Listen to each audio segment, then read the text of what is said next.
श्री सतीश चंद्र दुबे। महोदय, मैं आज की कार्यसूची में मेरे नाम के सामने कर्म संख्या 1 के घ पर उल्लेखित कागजातों को सभा पटल पर रखता हूँ। Shri Sanjay Seth. Kind permission arise to lay on the table of the House a copy each in English and Hindi of the papers mentioned against my name at serial number 1C in today's list of business. Shri Tokhan Sahu.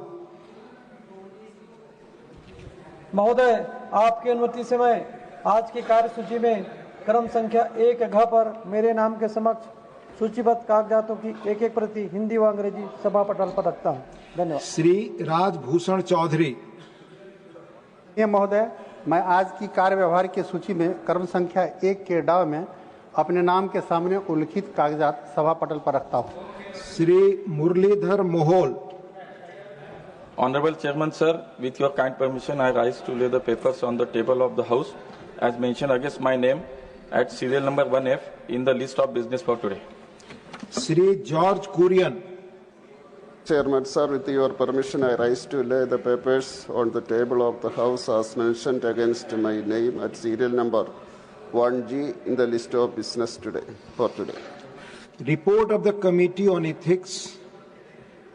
Shri Ghanshyam Tiwari. माननीय उपसभापति महोदय, मैं राज्यसभा आस्तियों तथा देयताओं की घोषणा नियम 2004 के तहत घोषणाएं करने संबंधी प्रारूप का सरलीकरण विषय पर आचार समिति का 11वां प्रतिवेदन अंग्रेजी तथा हिंदी में प्रस्तुत करता हूं। Report of the Department related Parliamentary Standing Committee on Education, Women, Children, Youth and Sports, Shri Ghanshyam Tiwari. माननीय उपसभापति महोदय, मैं उच्चतर शिक्षा में राष्ट्रीय शिक्षा नीति 2020 के क्रियान्वयन के संबंध में 356वें प्रतिवेदन में अंतर्विष्ट सिफारिशों पर सरकार द्वारा की गई कार्यवाही संबंधी विभाग संबंधी शिक्षा, महिला, बाल, युवा और खेल संबंधी संसदीय स्थायी समिति का 362वां प्रतिवेदन हिंदी और अंग्रेजी में प्रस्तुत करता हूं। Report of the Department related Parliamentary Standing Committee on Finance, Shrimati दर्शना सिंह। धन्यवाद उपसभापति महोदय। महोदय, मैं आज की कार्यसूची में अपने नाम के समक्ष यथा सूचीबद्ध वित्त संबंधी स्थायी समिति के प्रतिवेदन की एक एक प्रति हिंदी तथा अंग्रेजी में सभा पटल पर रखती हूँ। धन्यवाद। Report of the Department related Parliamentary Standing Committee on External Affairs, Shri Ratanjit Pratap Narayan Singh. Dr. John Britas. Yes, sir, I am here. Please. Thank you, Upsabhapati Mahoday. Sir, I rise to lay on the table a copy in English and Hindi on the 8th report of the Department-related Parliamentary Standing Committee on External Affairs, 18th Lok Sabha, on the subject evaluation of India's Indian Ocean strategy as listed against my name at serial number 5 in today's list of business. Reports of the Department related Parliamentary Standing Committee on Railways, Dr. K. Lakshman. Thank you, Vice Chairman, sir. With a kind permission, I wish to lay on the table the 4th and 5th reports, Hindi and English versions, of the Standing Committee on Railways as listed at serial number 6 in today's list of business. Number 1, 4th report on the subject construction and maintenance of railway tunnels and bridges, including road over bridges, public road under bridges. Second, 5th report on action taken by the government on the observations or recommendations contained in the 3rd report of the Standing Committee on Railways, 18th Lok Sabha, on demands for grants 2025-26 of the Ministry of Railways. Thank you.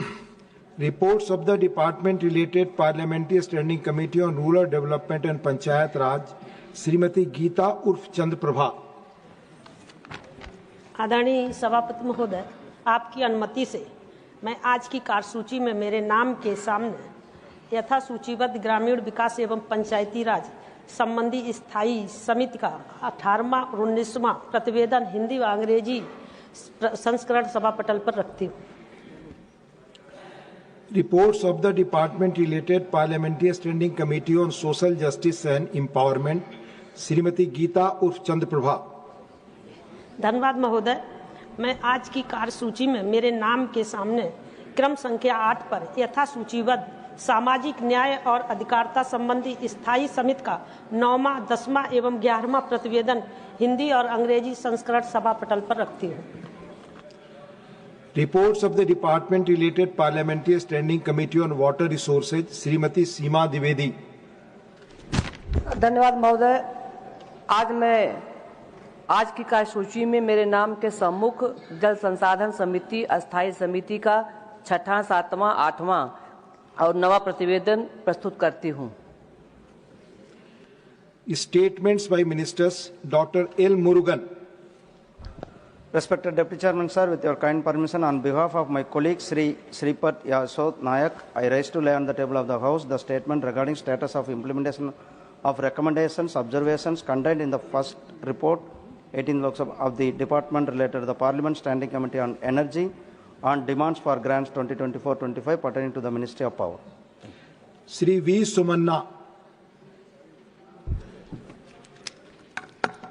Respected sir, with your kind permission, I lay on the table of the House paper mentioned against my name, serial number 10, in the list of business for today. Sri Satish Chandra Dubey. महोदय, आपकी अनुमति से मैं आज की कार्यसूची मेरे नाम के सामने क्रम संख्या 10 के तीसरा पर उल्लेखित कोयला मंत्रालय के अनुदान मांगों 24-25 के संबंध में विभागीय संबंधित कोयला खान एवं इस्पात संबंधित संसदीय स्थायी समिति के प्रथम रिपोर्ट में निहित सिफारिशों के कार्यान्वयन के स्थिति में के बारे में एक वक्तव्य सभा पटल पर रखता हूं। श्री राजभूषण चौधरी। आदरणीय महोदय, आपकी अनुमति से मैं जल शक्ति मंत्रालय, जल संसाधन, नदी विकास और गंगा संरक्षण विभाग से संबंधित भूजल एक मूल्यवान किंतु घटता हुआ संसाधन के संबंध में विभाग संबंधित जल संसाधन संबंधी संसदीय अस्थायी समिति के 22वें प्रतिवेदन 17वीं लोकसभा में अंतर्विष्ट सिफारिशों के कार्यान्वयन की स्थिति के बारे में वक्तव्य सदन के पटल पर रखता हूं। श्री मुरलीधर मोहोल। Honorable Sir, with your kind permission, I rise to make a statement on the status of implementation of the recommendation contained in the 334th report of the Department-related Parliamentary Standing Committee on Transport, Tourism and Culture on the demands for grant 22-23 pertaining to the Ministry of Civil Aviation. Honorable members, in the last sitting of 8th August 2025, some members raised objections to certain observations by Chair in respect of Rule 267. I wish to clarify that it was not intended to offend any honourable member. I leave it to the wisdom of honourable members to comply to the rules and directions imparted by the Chair on this subject, and that the precious time of the House is not lost. I'm coming to 267. Honourable members, 29 notices have been received today on 5 different subjects under Rule 267. 11 notices do not contain a motion drawn in proper terms to obtain a decision of the House. Remaining, please listen first. Remaining 18 notices seek discussion on matter which is sub judice, and these notices also do not contain a proper motion as per the requirement of Rule 267. मैंने 5 अगस्त को दी गई ruling में retreat किया था कि सब जुडिस matters पर सदन में डिस्कशन पर पाबंदियां हैं जिनसे आप भली भांति परिचित हैं. The sub judice principle was included in the rules of procedure for avoiding any undue influence of any discussion in Parliament on a case pending in a court. Rule 238(5) prohibits discussion on person in high authority except on a substantive motion. Additionally, there are precedents and relevant rulings to say that Rule 267 can be used to raise issues rarest of rare in nature. Since none of these notices received today are in adherence to the requirement of the rules as enunciated above, I am not admitting any of the notices. Now matters with permission. Pledge. Honourable members, मैं आपको बताना चाहूंगा कि 0 our question और members के our हैं. Till today, honorable members, during the current session, we had the opportunity to take up 210 start questions, 210 zero submissions, and 210 special mentions on various important issues so far. However, due to continuous disruptions, we have been able to take up only 14 start questions, 5 0-hour submissions, and 17 special mentions. Because of the disruptions, we have lost 62 hours. 62 hours and 25 minutes of this session so far. मैं आग्रह करूंगा 0 our चलने दे, please 0 our चलने दे. मैं आग्रह करूंगा माननीय सदस्यों की अपनी सीट पर जाएं और सदन को चलने दे, प्लीज. माननीय सदस्यगण, सदन में बैज पहन कर आना सदन के कामकाज की संस्कृति के अनुरूप नहीं. मैं रिक्वेस्ट करूंगा कि बैज हटाकर सदन में आए, प्लीज.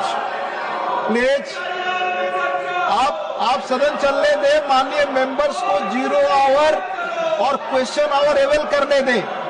आप जानते हैं ये दोनों ही बड़ी महत्वपूर्ण इंस्ट्रूमेंट्स है माननीय मेंबर्स के लिए, बहुत ही माननीय इंस्ट्रूमेंट है. आप नहीं चाहते कि इन पे डिस्कशन हो. The house stands adjourned to meet at 2 PM. Are up for discussion. I now call upon the members whose name have been received for participation.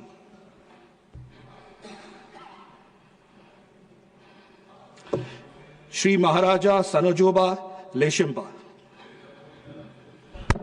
Sir, thank you, sir, for giving me this opportunity to participate in the discussion of Manipur budget for the financial year 2025-2026, which was passed in Lok Sabha on 7 August 2025. Sir, the Government of India has sanctioned a total outlay of rupees 30,969.44 crores, equivalent to 35,103.90 crores, proposed in 17 March 2025. This budget aims to restore trust and stability in the strife-torn state Manipur, with key provisions targeted to stabilize Manipur's conflict-hit economy and addressing ethnic violence and displacement. Some of the significant allocations are in relief and rehabilitation sectors. Total allocation is rupees 1,065 crores. In security and infrastructure sectors, total allocation is rupees 5,241 crore. In social and development sector, total allocation is 11,520 crores. Sir, with the collective efforts of the central and the state government, there has been improvement in the law and order situation in the state. To some extent, I am sure that things will improve in the state soon and peace will prevail again. But if I have not mentioned some few points with the extension of President's rule in the state for another 6 months with effect from 13 August 2025, I may be mistaken by the people of Manipur. The following are the points which I would like to mention. Number 1, the 2 national highways of Manipur, namely National Highway 2, Imphal Dimapur, and the National Highway 37, Imphal Jiribam, are still not allowed to move freely for the Meitei community due to strict prohibition by Sin Kuki groups residing in the hills for the last 2 years or more. So the national highways should be allowed free movements for Meitei community as soon as possible. Number 2, the internally displaced person IDPs numbering around 55,658 from over 10,000 families and taking shelter in 262 relief camps are yet to return to their respective homes even after completion of 2 years. They are still facing a very unsettled lives, so they should be allowed to return to their respective homes by availing special rehabilitation packages because they are about to start their lives from zero. Number 3, the President's rule in Manipur should take up necessary actions regarding the advisory of Ministry of Home Affairs, MISA, dated 19 May 2025 for the detection, identification, and deportation of illegal foreign nationals, namely Myanmaris, Bangladeshis, and others, within 1 month. But no concrete actions are seen taken up from the state government till that. So this advisory of MISA should be expedited at the earliest based on 1961 as cut year before conducting national census and delimitation process. Number 4, the porous Indo-Myanmar border, Manipur sector of 398 kilometers long, should be strictly monitored and checked by some neutral and dutiful central forces like BSF to stop cross-border infiltrations of illegal immigrants while the entire border is being fenced by Government of India. Number 5, in democratic countries, people want to have a popular government. So my humble appeal is that a popular government should be reinstalled in Manipur as and when law and order situation in the state is completely improved. By doing so, the PR, the president's rules in the state will be more meaningful and appreciated. Last but not the least, I am thankful to Honorable Prime Minister Sri Narendra Modi ji, Honorable Home Minister Sri Amit Shah ji, and Honorable Finance Minister Srimati Nirmala Sitharaman for the continued support given to this state, especially for the special package given in this budget. The special package of rupees 2,898 crores announced by the Honorable Finance Minister on 7 August 2025 in the Lok Sabha will help Manipur in its recovery.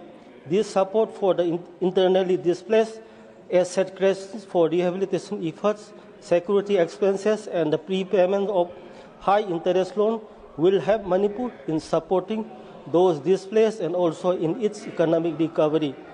I am also grateful to all those who have put in the effort while preparing this budget and ensuring that Manipur gets the support it needs. Lastly, I request the central government to continue its support for Manipur so that the state can recover and contribute to the growth and development of this country. With these few words, I conclude my speech on Manipur Budget 2025-26. Thank you, sir. Thank you. Shri Gola Babu. Thank you. May I request the honourable members, while members are speaking, to just keep the volume low. Even if you are talking to someone, let's try to reduce the decibel level in the House. Shri Mujibullah Khan ji. धन्यवाद अध्यक्ष महोदय, मुझे आज बोलने का मौका दिया। मैं मणिपुर विनियोग विधेयक 2025 पर बोलने के लिए खड़ा हूं। शुरू में ही मैं स्पष्ट करना चाहता हूं, ये सिर्फ बजट की किताब से दर्ज संख्याओं का मामला नहीं है। ये मणिपुर के लोगों की गरिमा, सुरक्षा और अस्तित्व का सवाल है। महोदय, विनियोग का मतलब है नागरिकों के कल्याण के लिए खर्च की अनुमति देना, लेकिन इस विधेयक का क्या लाभ जब जिन लोगों के लिए ये पैसा है वे डर, विस्थापन और अनिश्चितता में जी रहे हैं। मणिपुर पिछले 1 साल से जल रहा है अध्यक्ष महोदय, और एक व्यापक पुनर्वास योजना के बजाय हम यही दिखावटी आवंटन दे रहे हैं, जिनके घोषणा तो जोर शोर से होती है लेकिन जमीन पर इसकी असर बहुत कम पहुंचती है। केंद्र सरकार डबल इंजन विकास की बात जरूर करती है, लेकिन मणिपुर में दूसरा इंजन बिना ईंधन के छोड़ दिया गया है। धन स्थिरीकृत होना है लेकिन वितरण धीमा है और निगरानी लगभग ना के बराबर है। राहत शिविर अभी भी भीड़ से भरे हैं। बच्चों की शिक्षा का 1 साल बर्बाद हो गया है और स्थानीय कारोबार ठप पड़े हैं।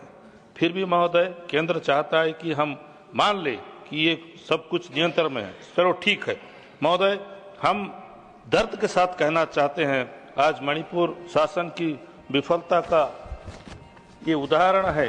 ये केवल कानून व्यवस्था का मामला नहीं है, बल्कि आर्थिक पतन का भी है।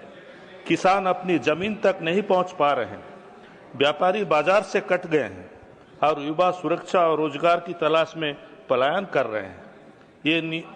ये नियोग विधेयक उस हकीकत को बदलने के लिए क्या कर रहा है? हम केंद्र सरकार से आग्रह करेंगे कि ये जमीनी हकीकत को जानकर लोगों के पास उनका जो हक है वो हक पहुंचना चाहिए। केंद्रीय सरकार विकास के विज्ञापन बहुत तेजी से जारी कर रही है, लेकिन पर्याप्त पुनर्वास पैकेज जारी करने में बेहद धीमा है। संसद में कानून रातों रात पारित करने की राजनीतिक इच्छा शक्ति है, लेकिन इस राज्य में शांति बहाल करने की कोई तात्कालिक उपाय किया नहीं जा रहा है। विधेयक का समर्थन करने का मतलब ये मणिपुर के लोगों के साथ खड़े रहना है। ये मांग करना है कि हर आवंटित रुपया अंतिम व्यक्ति तक पहुंचे और खर्च पारदर्शी समय पर हो। मणिपुर के पुनर्वास के लिए एक विशेष वित्तीय पैकेज जो नियमित आवंटित से अलग ना हो। इस विधेयक के अंतर्गत व्यय की निगरानी में स्थानीय निकाय और नागरिक समाज को भी सीधे भागीदारी देना चाहिए। अध्यक्ष महोदय, दूसरी बात, मणिपुर वस्तु एवं सेवा कर विधेयक जो भी आया है, पहले मैं एक गहरी चिंता के साथ ध्यान आकर्षण करना चाहता हूं।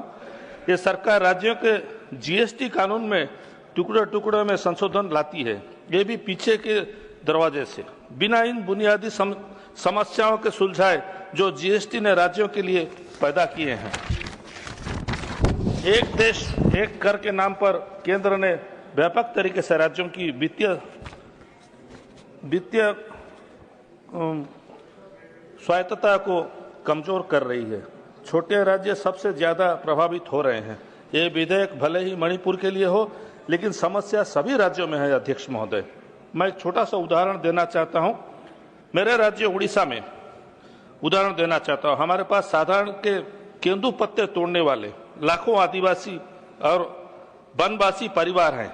जीवन का सहारा है उनका केंदू पत्ता, और केंदू पत्ता के लिए जब जीएसटी लगता है, अध्यक्ष महोदय, ये उन परिवारों के लिए बहुत तकलीफ की बात होती है।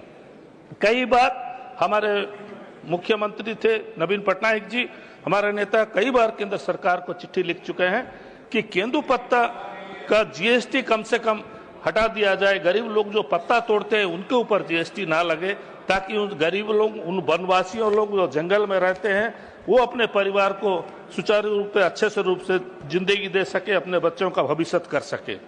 अब विधेयक पर लौटते हैं। धारा 11(a) का प्रावधान कहता है कि सामान्य प्रथा के मामले में कर वसूली नहीं की जाएगी। छोटे व्यापारी, कारीगर और ग्रामीण उत्पादकों के सालों पुराने लेन देन के नोटिस भेजा जाता है। इसी तरह धारा 16 के संशोधित को पिछले वर्ष के लिए आईटीसी दावे की अनुमति देता है। तभी स्वागत योग्य होगा अगर ये सभी के लिए लागू होगा। लेकिन हकीकत यह है कि समस्या पोर्टल की खराबी और प्रक्रियागत परेशानियों से छोटे व्यापारी इसका लाभ नहीं उठा पा रहे हैं। अध्यक्ष महोदय, मैं फिर से केंद्र सरकार से और हमारे माननीय मंत्री जी जो अभी यहाँ पर फाइनेंस मिनिस्टर जो मौजूद हैं, उनसे मैं अनुरोध करूंगा कि कम से कम जीएसटी उन पत्ता तोड़ने वालों को, केंदू पत्ता गरीबों, जो गरीब लोग पत्ता तोड़ते हैं, उनके ऊपर से जीएसटी हटा दिया जाए। ये अनुरोध मैं करता हूं। बहुत बहुत धन्यवाद। Thank you sir. Thank you. Shri गोला बाबूराव जी। Sir, thank you, sir. I think I cover half of the entire house. I am alone in this entire rows.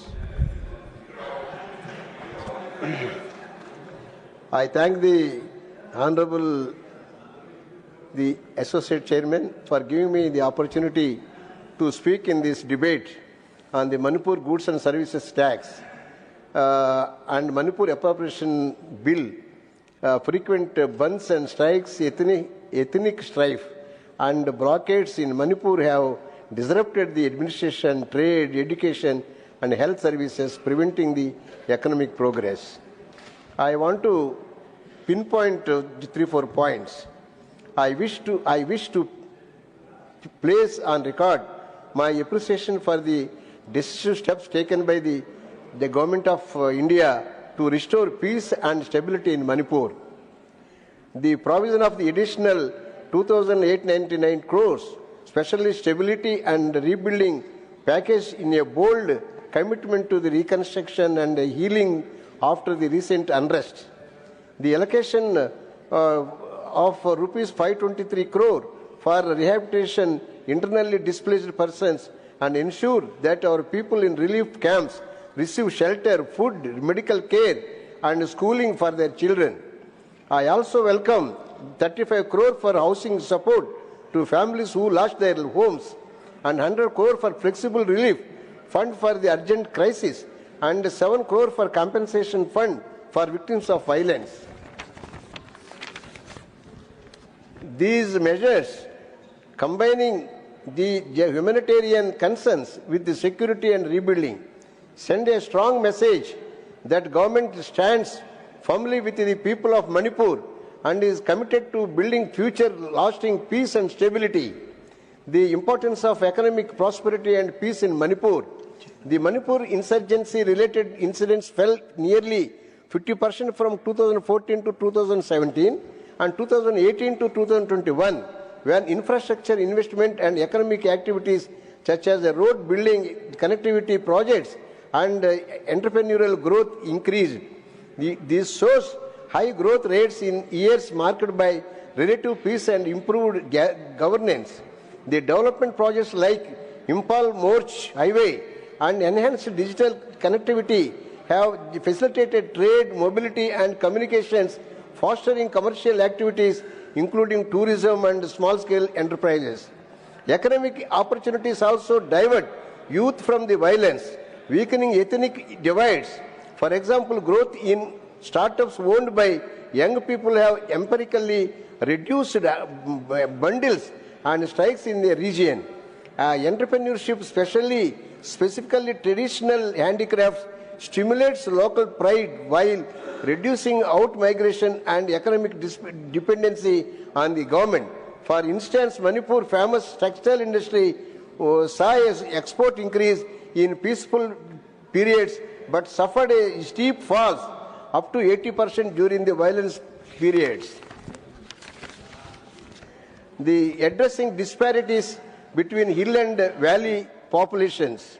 Addressing disparities between hill and valley regions, the tribal communities is essential for sustainable peace, and tribal areas lag in infrastructure, schooling, healthcare, and livelihood opportunities compared to valley regions, which causes extreme resentment.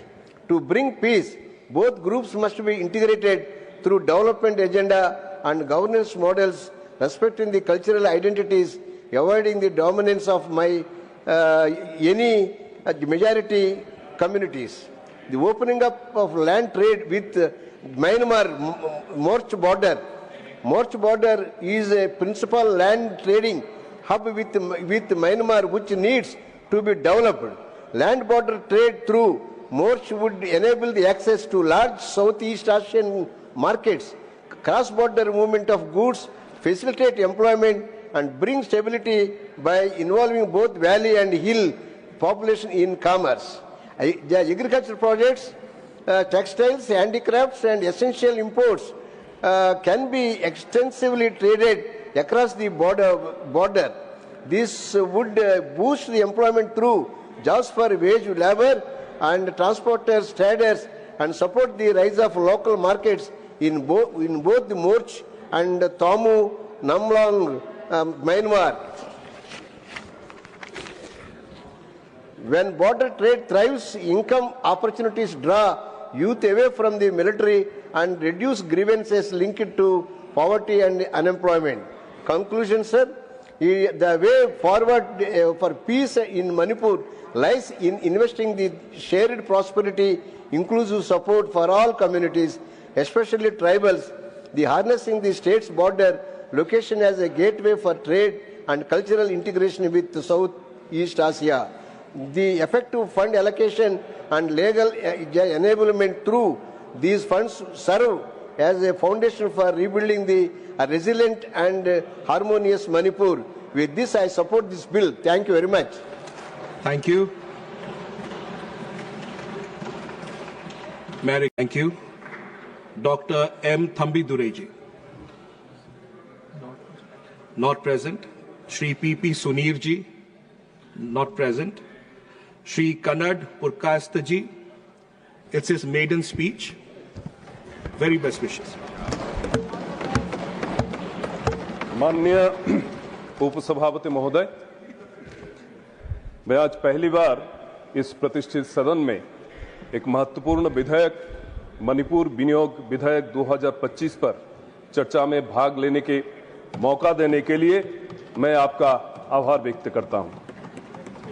मैं धन्यवाद देता हूं आदरणीय वित्त मंत्री श्रीमती निर्मला सीतारामन जी को, जिन्होंने मणिपुर में विकास को जारी रखने और माननीय आदरणीय प्रधानमंत्री श्री नरेंद्र मोदी जी के नेतृत्व में इस महत्वपूर्ण विधेयक को पारित करने के लिए इस सदन में उपस्थापित किए। माननीय महोदय, आज हम केवल कागज पर दर्ज अंकों पर बहस नहीं कर रहे हैं, हम ये तय कर रहे हैं कि मणिपुर की प्रगति के पहिए आगे बढ़ते रहेंगे या फिर थम जाएंगे। मणिपुर विनियोग विधेयक सिर्फ व्यय की अनुमति देने का विषय नहीं है, ये मणिपुर के स्कूलों, अस्पतालों, सड़कों, किसानों के सपने और युवाओं की आकांक्षाओं को जीवन देने का विषय है। यदि हम इस विधेयक को पारित करते हैं तो शिक्षकों के हाथों में तनख्वाह पहुंचेगा जो मणिपुर के बच्चों का भविष्य संवारते हैं, अस्पतालों के आवश्यक दवाएं मिलेगी, किसानों को वो सिंचाई सहायता मिलेगी जिसका उन्हें वादा किया गया था, सड़कें और पुल उनके दूरस्थ पहाड़ी क्षेत्रों को मणिपुर की अर्थव्यवस्था के केंद्र से जोड़ेगी। ऑनरेबल